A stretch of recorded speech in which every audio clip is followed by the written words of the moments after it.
그런데 6년이 지나서 고소를 했어요. 네. 근데 거기서 1시간을 팥빙수를 먹었어요. 그럴 수가 있겠습니까? 을 당했는데 연인 사이에도 그런데 부부 사이면은 이거는 그렇다고 그런 건 뭐 각서를 했을까요? 동의서 나는 몇 친구와의 관계 동의합니다.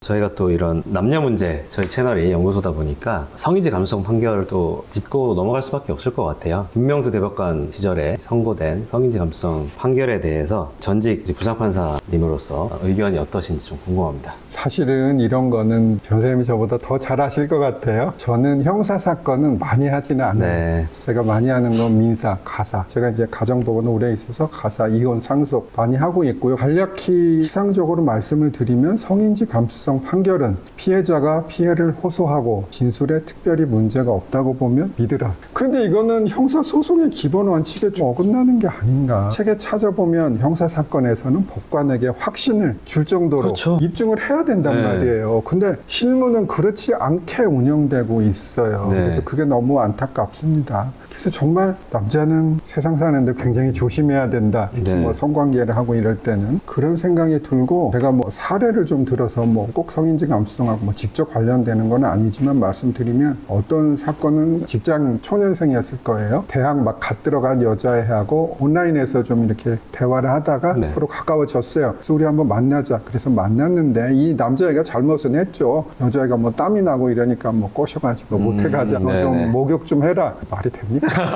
그러니까 그래서 갔어요. 근데 이제 제가 기록을 본 느낌은 여자애가 성관계를 원하지는 않았을 거예요. 그랬는데 이 남자가 너랑 관계하고 싶다 하니까 저는 제 느낌에 동의를 해서, 물론 뭐 흔쾌한 동의는 아니었겠죠. 동의를 해서 한 걸로 기억을 해요. 그런데 6년이 지나서 고소를 했어요. 6년이 지나서요? 그동안 자기는 이것 때문에 너무 괴로웠고 막 우울증도 있었고 뭐 병원 다녔고 뭐 이런 얘기가 있긴 합니다. 근데 이제 또 그 사건에 대해서 좀 말씀드릴 건, 어쨌든 그래도 거의 성인이 다 됐는데 자기가 모텔에 들어가는 것의 의미를 전혀 모르지는 않을 거잖아요. 그렇죠. 뭐 그런 가능성이 좀이라도 있다 생각했을 수 있고, 그러니까 아무 반항 없이 들어갔고, 그리고 모텔에서 뭐 한참 있다가 나와서 팥빙수 먹으러 가자. 그래서 팥빙수 집에 갔어요. 근데 사실은 만약에 을 당했으면 무서우니까 나 어디 가자 이럴 수는 있어요. 그럼 이제 거기 갔으면 사람이 꽤 많았다. 그럼 그 주인이든 옆에 있는 사람한테 나 당했어요. 경찰 불러주세요. 이게 당연하잖아요. 근데 거기서 1시간을 팥빙수를 먹었어요. 그럴 수가 있겠습니까?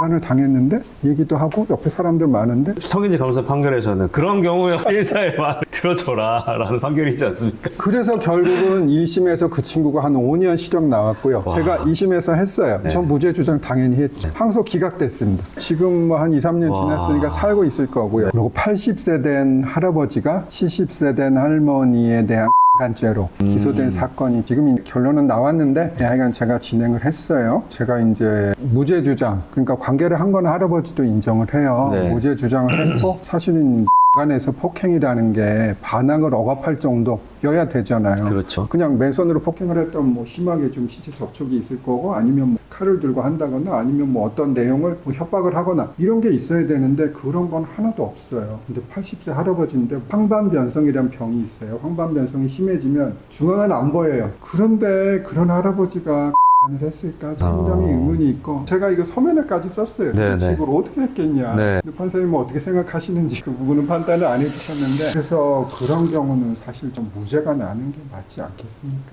성범죄 전문 변호사로서가 아니라 일반인의 입장에서 봐도, 아니 뭐 여자친구 사이에도 사실 그런 걸 많이 하고 장난으로도 하고 뭐 서로 하기도 하잖아요. 그게 다 약간 포괄적인 동의가 있다고 저희는 보는 거고, 하물며 연인 사이에도 그런데 부부 사이면은 이거는 요즘에 야당에서 비동의죄를 도입하자 이런 얘기가 나오고 있는데, 폭행 협박도 얘기하셨잖아요.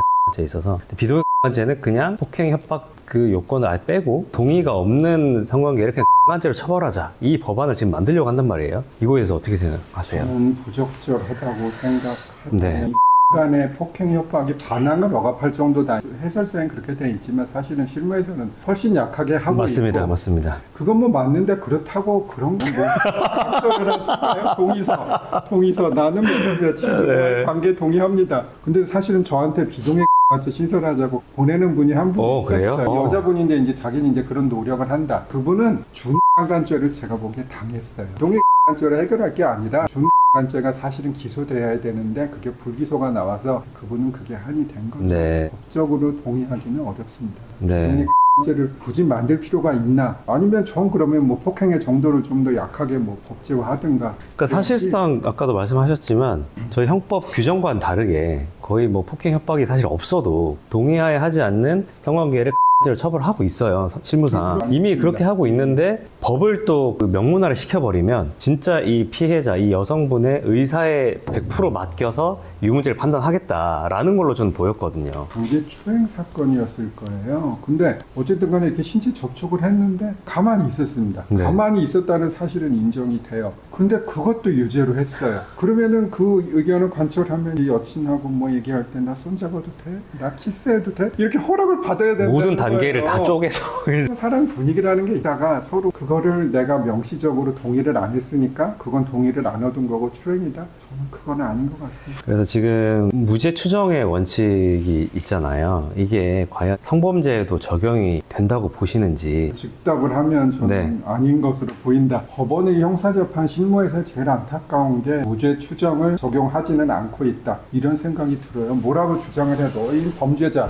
나쁜 놈, 깊이 안 보시고 또 상식적으로 보면 믿어줄만 한 건데 삐딱한 눈으로 보시기도 하고 그런 생각이 들죠. 무고죄에 대해서 하나 또 여쭤보고 싶은 게 무고죄는 이 입증 책임을 매우 좀 까다롭게 보지 않습니까? 성범죄는 여성의 어떤 진술만으로도 유죄를 인정해주는 반면 그 성범죄에서 불송치 결정이 나오거나 무혐의, 불기소 또는 무죄가 판결이 나온 사건이라 하더라도 그게 그 결정만으로 바로 무고죄 유죄가 나오는 게 아니란 말이죠. 제가 다뤘던 케이스 중에는 여자분이 굉장히 그 성관계 이후에도 서로 카톡하고 뭐 아까는 뭐 빙수를 먹었다 뭐 이런 사실들이 다 있어서 무죄가 나온 사안에서도 이게 성관계 당시 뭐 녹음이나 뭐 이런 게 없는 이상 거의 인정 안 해주더라고요. 무고죄 몇 번 해봤는데 부당하다고 생각을 하죠. 결국은 뭐 성범죄 피해자 대부분은 여자인데 너무 여자 쪽한테 유리하게 판단을 하고 있는 게 아닌가 그런 생각이 듭니다. 방앗간에서 어떤 여자가 와가지고 성기를 만졌어요. 네. 한 번도 아니고 두 번을 이렇게 만졌다 그러더라고요.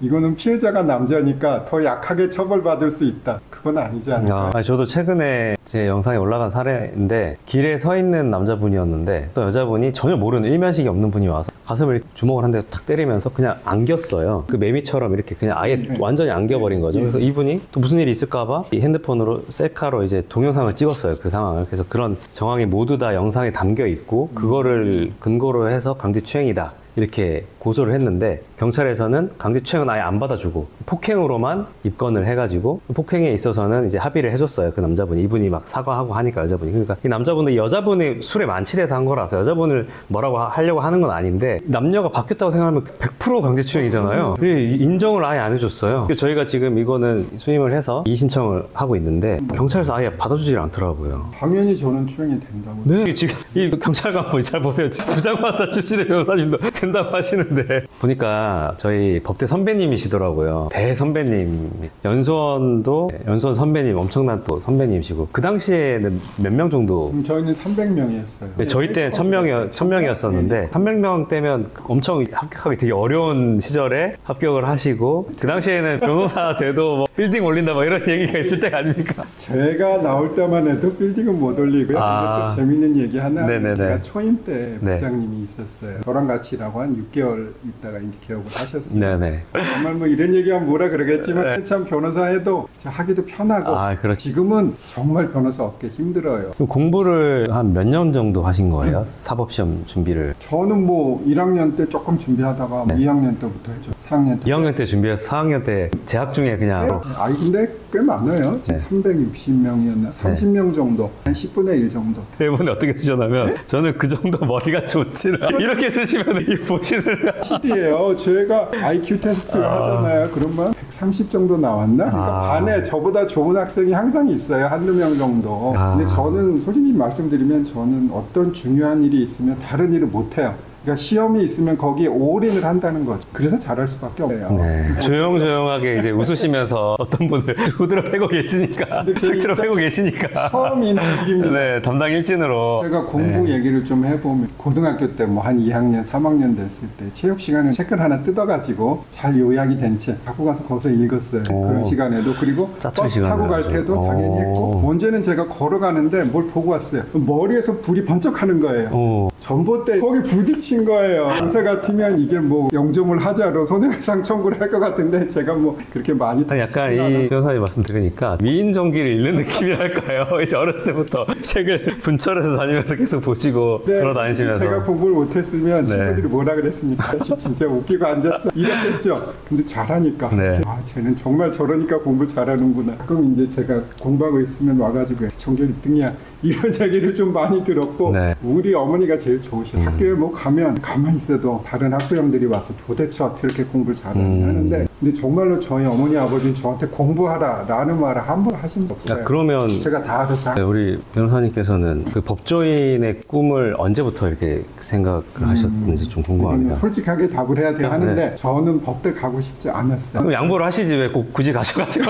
어린 나이에 아유 너무 아니고 어린 나이에는 사람들이 그러잖아요. 좀 이렇게 순수 학문을 하고 이래야지 법대 가고 맞습니다. 이러면 뭐 권력을 뭐 한다든가 그런 얘기가 있었어요. 맞아요. 저는 뭐 경제학과 이런 데 가고 싶었어요. 근데 저희 부친이 판사 하셨잖아요. 판사 한 10년 하고 2대째 지금 판사하고 계십니다. 근데 사실은 뭐 저희 할아버지, 저희 중조 할아버지가 독립운동하다 일찍 돌아가셨어요. 그래서 저희 할아버지는 정말로 힘들게 사셨어요. 개천인가 이런 거 하셨는데 근데 저희 아버지는 그러니까 어떻게 보면 개천에서 용 나신 거죠. 마지막으로 하나 질문을 드리자면 지금 활동을 너무 잘해주고 계신데 앞으로의 어떤 계획이라든지 이런 게 혹시 궁금합니다. 저는 솔직히 희망은 윤 대통령께서 돌아오시면 이제 이 무대에서 내려와도 되지 않을까 싶기는 하고 저는 솔직히 법률 송사만 하고 사는 게 마음은 더 편하죠. 정치 얘기를 제가 원래는 안 했고 하고 싶지도 않았고 그렇지만 저 빼고는 누가 할 사람이 없고 속 시원하게 말해주는 사람이 없었죠. 제가 맞습니다. 나서긴 하지만 제 성격이 정말로 내성적이고 소극적이긴 해요. 근데 지금은 사실 뭐 사업을 해야 되니까 같이 일하는 변호사들 직원들이 10명이고 사무실도 여기 왔는데 엄청 크거든요. 저는 그래서 그렇게 잘 해결이 되고 저는 그냥 과거의 생활로 돌아가고 싶기는 하고 사실은 뭐 아시겠지만 방송에도 최근에 한 10번 정도는 요즘 엄청 많이 나오시더라고요. 근데 제 적성에 잘 맞지는 않고 그리고 제가 정말로 아까도 말씀드렸지만 말을 잘하고 조리 있게 하고 이러지는 않아요. 그래서 뭐 제가 같은 부장판사 출신 변호사한테 해보면 그래도 너가 그렇게 하는 게 오히려 더 자연스럽게 보이고 더 진정성이 있게 보일 수도 있다. 또 이런 얘기를 해주시기는 저는 조용히 살고 싶습니다. 네, 저는 물론 앞으로 조용히 사신다고 말씀하셨지만 조금은 그래도 만약에 탄핵이 기각이 되거나 각하가 돼서 돌아오신다고 하더라도 할 일이 많을 것 같아요. 제 생각에는 거기서 많은 일들이 또 있을 것 같고 그래서 우리 변호사님께서 이 목소리를 내주셔야 역할을 해주시는 게 너무 좋지 않을까라는 제 개인적인 바람입니다. 그건 제가 구독자분들 가능하시면 정말 좋은 분이고 또 우파 분이시고 또 저와 다른 관점에서 저와 다른 영역에서 또 도움이 많이 될 거거든요. 한번 보시고 구독 많이 해주셨으면 합니다. 저는 좋은 변호사 치면 나옵니다. 좋은 변호사 안변TV 운영하고 있습니다. 네, 오늘 너무 감사합니다. 변호사님. 감사했습니다.